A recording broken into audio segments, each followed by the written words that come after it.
لا حول ولا قوة إلا بالله العلي العظيم. أعوذ بالله من الشيطان الرجيم. بسم الله الرحمن الرحيم. الحمد لله رب العالمين، والصلاة والسلام على أشرف الأنبياء والمرسلين وعلى آله الطيبين الطاهرين. رب اشرح لي صدري ويسر لي أمري واحلل عقدة من لساني يفقهوا قولي. اللهم صل على محمد وآل محمد وعجل فرجهم. معزز سامعین، السلام علیکم. حضرت آدم علیہ السلام کے متعلق ہماری گفتگو چل رہی ہے. گزشتہ تقریر تک گفتگو اس مرحلے تک پہنچی تھی کہ حضرت آدم و حوا علیہم السلام کو خلق فرمانے کے بعد خداوند متعال نے انہیں ایک سرسبز و شاداب باغ میں رکھا ہوا تھا جسے عربی میں جنت کہتے ہیں. اور یہ جنت یا باغ وہ جنت نہیں تھی کہ جو آخرت میں قیامت میں مومنین کو اجر و ثواب کے طور پر دی جانے والی ہے، اور جو کہ جہنم کے برعکس جس کا تذکرہ آتا ہے. بلکہ عربی میں جنت ہر سرسبز و شاداب باغ کو کہتے ہیں. چنانچہ اس سرسبز و شاداب باغ میں حضرت آدم و حوا علیہ السلام کو رکھنے کے بعد خداوند متعال نے ارشاد فرمایا کہ اس باغ میں تم جہاں چاہو رہو سہو، جو چاہو کھاؤ پیو، مگر خبردار، ایک درخت کی طرف اشارہ کر کے ارشاد فرمایا، خبردار اس درخت کے قریب بھی مت جانا. یہ درخت روایات میں اور اسلامی کتابوں میں شجر ممنوعہ کے نام سے مشہور ہے. یہ شجر ممنوعہ یا یہ درخت جس کے قریب جانے سے منع کیا گیا تھا، یہ درخت کون سا تھا، اس کے بارے میں روایات میں اختلاف ہے. کچھ روایات کے مطابق یہ شجر ممنوعہ سیب کا درخت تھا، اور کچھ روایات کے مطابق یہ گندم کا درخت تھا جسے گیہوں کہتے ہیں. بہرحال اس درخت کے قریب بھی جانے سے منع کیا گیا تھا، اور اس کے پھل کو کھانے سے اور اس کا استعمال کرنے سے حضرت آدم و حوا علیہ السلام کو منع کیا گیا تھا. مگر شیطان جو کہ ابھی عہد کر کے بارگاہ خداوندی سے نکلا تھا کہ وہ ضرور انہیں اور ان کی ذریت اور ان کی نسل کو بہکائے گا، اس نے سب سے پہلے انہیں ہی بہکانے کی کوشش کی، اور ایک سانپ کے منہ میں بیٹھ کر وہ اس باغ میں داخل ہوا، اور حضرت آدم و حوا علیہ السلام کو بہکانے کی کوشش اس نے شروع کر دی. لہذا سب سے پہلے تو اس نے ان سے یہ کہا کہ یہ جو منع کیا گیا ہے اس درخت کے قریب جانے اور اس کا استعمال کرنے اور اس کے پھل کو کھانے کے لیے، تو یہ اس لیے ہے کہ تم کہیں ملک یا فرشتہ نہ بن جاؤ اور تم کہیں ہمیشہ کی زندگی نہ حاصل کر لو. چنانچہ یہ جو درخت ہے اس کے پھل کو کھانے سے تم فرشتہ بن جاؤ گے، ملک بن جاؤ گے، اور تمہیں ہمیشہ کی زندگی حاصل ہو جائے گی۔ مگر حضرت آدم و حوا علیہ السلام اس کے بہکاوے میں اتنی جلدی تو آنے والے نہیں تھے۔ وہ اپنی کوششیں کرتا رہا اور یہ اس کے وسوسوں کا انکار کرتے رہے، تو اس نے دوسرا ہیلا استعمال کیا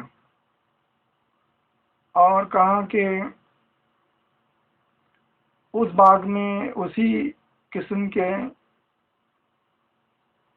الگ الگ درخت بھی موجود تھے، یعنی اگر وہ سیب کا درخت تھا تو جیسے کہ باغوں میں ایک ہی درخت تو نہیں ہوتا، سیب کے مختلف درخت ہوتے ہیں، یا گیہوں کے گندم کے مختلف پودے اور بالیاں ہوتی ہیں۔ تو اس نے دوسرے درخت، ایک الگ دوسرے درخت کی طرف اشارہ کیا، اور جو باغ میں اسی قسم اور اسی نوع کے جو دوسرے درخت تھے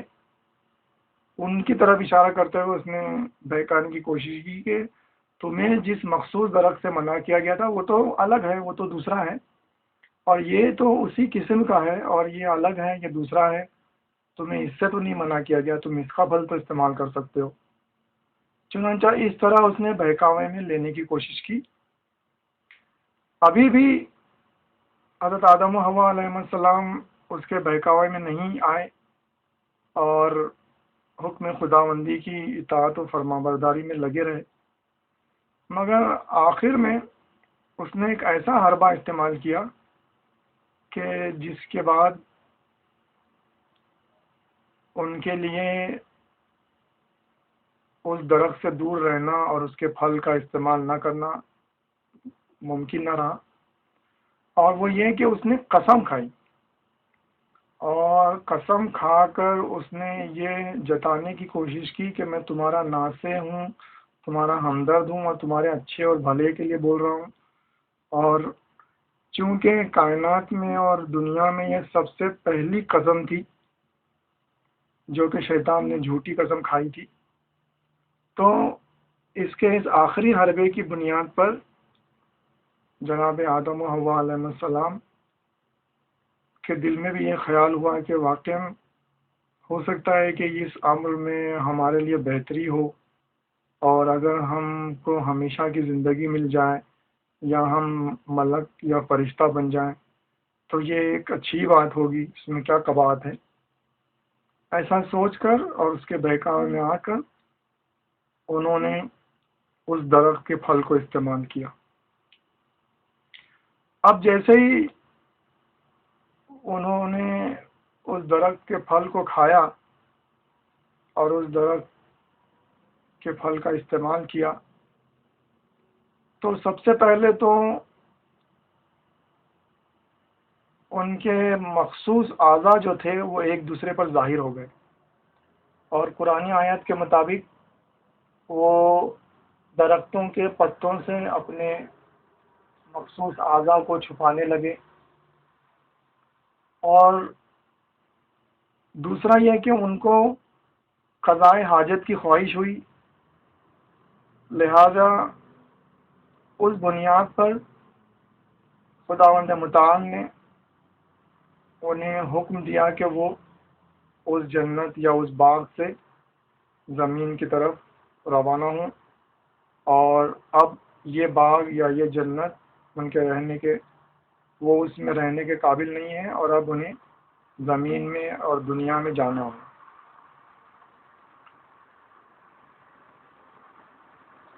اب یہاں پر حضرت آدم و حوا علیہ السلام کا اس جنت اور باغ میں رہنا سہنا ختم ہوا اور وہ زمین پر اتارے گئے۔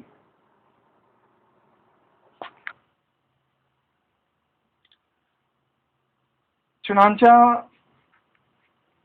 جب وہ ان سے یہ خطا سرزد ہو گئی اور انہوں نے اس درخت کے پھل کو استعمال کر لیا، تو خداوند متعال نے انہیں زمین پر بھیجنے کا حکم فرمایا، اور جناب آدم و حوا علیہ السلام اس باغ اور اس جنت سے زمین پر بھیجے گئے۔ اب یہاں پر یہ مسئلہ ذکر کے قابل ہے کہ اکثر یہاں پر یہ کہا جاتا ہے کہ انبیاء جو ہیں، انبیاء و مرسلین، وہ گناہوں سے معصوم ہوتے ہیں، تو حضرت آدم و حوا علیہ السلام سے یہ غلطی کس طرح سرزد ہو گئی، اور آیا انہوں نے یہ گناہ کیا یا یہ کیا مسئلہ تھا؟ تو اس کے بارے میں مختصراً عرض یہ ہے کہ یہ کوئی گناہ نہیں تھا جو حضرت آدم و حوا علیہ السلام سے ہوا، کیونکہ سب سے پہلے تو یہ کہ انہوں نے اس درخت سے پھل کا استعمال نہیں کیا جس سے منع کیا گیا تھا، بلکہ شیطان کے بہکاوے میں آ کر اسی قسم کے دوسرے، اسی نوع اور اسی جنس کے دوسرے درخت سے پھل کا استعمال کیا۔ اور دوسرے یہ کہ یہ کوئی گناہ نہیں تھا بلکہ یہ ترک اولا تھا۔ ترک اولا یعنی انہوں نے جو بہتر اور جو اولا امر تھا، جو بہتر تھا ان کے لیے، اس کو ترک کر کے انہوں نے غیر بہتر شے کو اپنایا، کیونکہ اسی کی بنیاد پر انہیں اس جنت اور اس سرسبز و شاداب باغ کو چھوڑنا پڑا اور اس دنیا میں آنا پڑا۔ اور تیسرا یہ کہ یہ کوئی اس قسم کا حکم نہیں تھا کہ جو کہ حرام سے جس کا تعلق ہے، جو واجب و حرام کی کیٹیگری میں نہیں تھا یہ حکم، بلکہ یہ مستحب و مکروہات والی کیٹیگری میں تھا۔ یعنی یہ جو غلطی ہوئی یہ حرام کی کیٹیگری والی نہیں تھی بلکہ مکروہ کی کیٹیگری والی تھی، جس کے نہ کرنا، جس کا نہ کرنا بہتر ہے، لیکن اگر انسان کر لے تو اس پہ کوئی عذاب نہیں ہے اور اس پہ کوئی عقوبت نہیں ہے۔ مگر جیسا کہ کہتے ہیں کہ جن کے رتبے ہیں سوا، ان کو سوا مشکل ہے، لہذا حضرت آدم و حوا علیہ السلام میں کو یہ جو حکم دیا گیا تھا تو اس کی مخالفت کی وجہ سے ان کو یہ سزا ان کو یہ سنائی گئی، اور جو کہ بہرحال اللہ تعالیٰ کی حکمت اور مصلحت اور مشیت میں یہی تھا، کارخانہ حیات کو رواں دواں کرنا، لہذا یہ ایک ذریعہ بنا اس زمین پر ان کے آنے کا اور زندگی اور حیات کے قافلے کی ابتدا ہونے کا۔ اور اس کے علاوہ بات یہ ہے کہ انبیاء کی جو عصمت ہے اور ان کا گناہوں سے بری ہونا جو ہے وہ اس دنیا کے لیے مخصوص ہے۔ اس دنیا میں آنے سے پہلے حضرت آدم و حوا علیہ السلام مکلف نہیں تھے، ان پر کسی قسم کی پابندی عائد نہیں تھی، اور وہ چیزیں جو اس دنیا میں تمام جو احکامات ہیں اور شریعت کی پابندی اور عمل کی جو مدت ہے وہ دنیا میں ہے، اور چونکہ وہ دنیا میں نہیں تھے، زمین میں نہیں تھے، تو لہٰذا اور یہ بات ان کی عصمت کے منافی نہیں ہوگی، بلکہ دراصل یہ خداوند متعال کی مصلحت اور مشیت کا اجرا تھا جس کا سبب یہ واقعہ ہوا۔ اور چونکہ وہ اس دنیا میں ان سے یہ کوئی غلطی نہیں ہوئی، اس زمین پر کوئی غلطی نہیں ہوئی، لہذا یہ ان کے عصمت کے منافی نہیں۔ اور آخراً یہ کہ کسی درخت کے پھل کو، خواہ وہ سیب ہو یا گندم ہو، سیب یا گندم کا استعمال شریعت میں کوئی حرام یا مکروہ امر تو ہے نہیں۔ اب ظاہر سی بات ہے کہ جو خداوند متعال کی شریعت ہے وہ ابتدا سے انتہا تک ایک ہی ہے، اس کے اصول و فروع ایک ہی ہیں۔ ایسا کبھی نہیں ہوا ہے کہ کوئی چیز پہلے حرام رہی ہو اور بعد میں حلال ہو گئی ہو، لہذا اس بنیاد پر بھی کہا جا سکتا ہے کہ یہ کوئی ان سے گناہ نہیں ہوا تھا،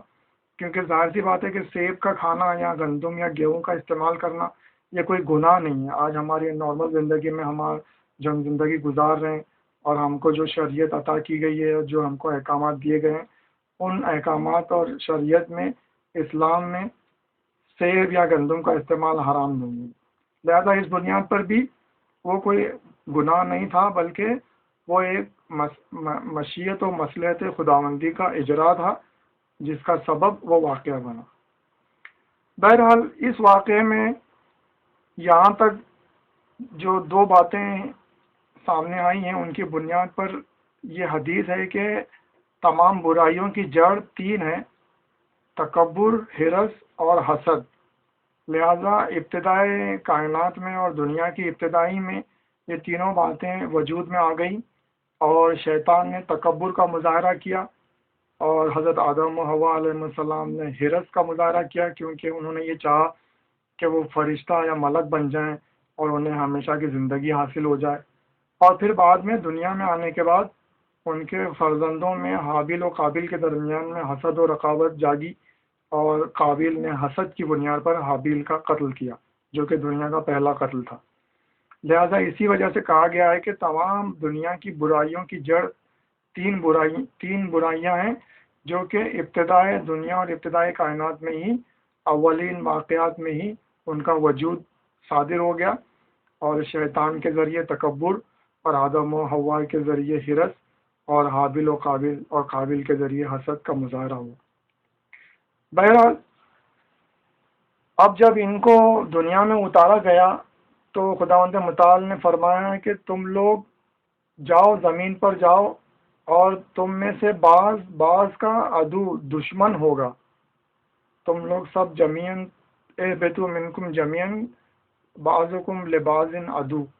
تم سب دنیا میں اترو، دنیا میں جاؤ، اور تم میں کا ایک دوسرے کا عدو یعنی دشمن ہوگا۔ لہذا اس بنیاد پر یہ کہا گیا ہے کہ جیسے کہ شیطان کی عداوت تو انسانوں سے اظہر من الشمس ہے، اور قرآن مجید کی کثیر آیات میں اس کے عدو اور دشمن ہونے کا اظہار کیا گیا ہے۔ اس کے علاوہ حضرت آدم و حوا اور ان کے بعد میں جو ان کی نسل اور ان کے بیٹے اور اولاد جو ہونے والی تھی، اس کی طرف بھی اس کا اشارہ ہے کہ جو کہ قرآن مجید میں دوسری آیتوں میں اس کا اظہار کیا گیا ہے کہ تمہاری انما اموالکم و اولادکم فتنۃ لکم، اور ایک دوسری آیت کے مطابق عدو لکم، کہ بے شک تمہارے مال اور تمہاری اولاد جو ہیں وہ تمہارے لیے فتنہ یعنی آزمائش ہیں، اور تمہارے لیے دشمن ہیں، ان معنوں میں کہ وہ زیادہ تر انسان کو صراط مستقیم سے بہکانے اور خداوند متعال سے دور کرنے کا ذریعہ بنتے ہیں۔ لہذا اسی لیے حدیث اور روایت میں آیا ہے کہ آخری زمانے میں انسان جو ہے اپنے بیوی بچوں اور گھر والوں کی وجہ سے مصیبت میں مبتلا ہوگا، ہلاکت میں مبتلا ہوگا، اور اس کے گھر والے اسے ایسے کام کرنے پر مجبور کریں گے، ایسے اعمال پر آمادہ کریں گے جو اسے صراط مستقیم سے بھٹکا دیں گے اور اسے خداوند متعال سے دور کر دیں گے۔ لہذا انسان کو مال اور اولاد اس فتنے اور اس آزمائش سے بھی بچنا چاہیے، اور ہمیشہ چوکنا رہنا چاہیے، اور ایسے گھر والے اور ایسی اولاد اور ایسا مال کہ جو اسے صراط مستقیم سے بھٹکا دے اور خداوند متعال سے دور کر دے، ان سے اس کو چوکنا رہنا چاہیے، بچنا چاہیے، اور اپنی عاقبت سنوارنے اور اپنی آخرت کو بچانے کی کوشش کرنا چاہیے۔ سامعین، آج کی تقریر ہماری یہیں ختم ہو رہی ہے۔ کچھ بعض وجوہات کی بنا پر ہمیں جلد تقریر کو ختم کرنا ہے، لہذا آج کی تقریر یہیں ختم ہوتی ہے۔ انشاءاللہ آئندہ تقریر میں سلسلے بیان کو آگے بڑھایا جائے گا۔ وما علینا الا البلاغ المبین، والحمد للہ رب العالمین، والسلام علیکم ورحمۃ اللہ وبرکاتہ۔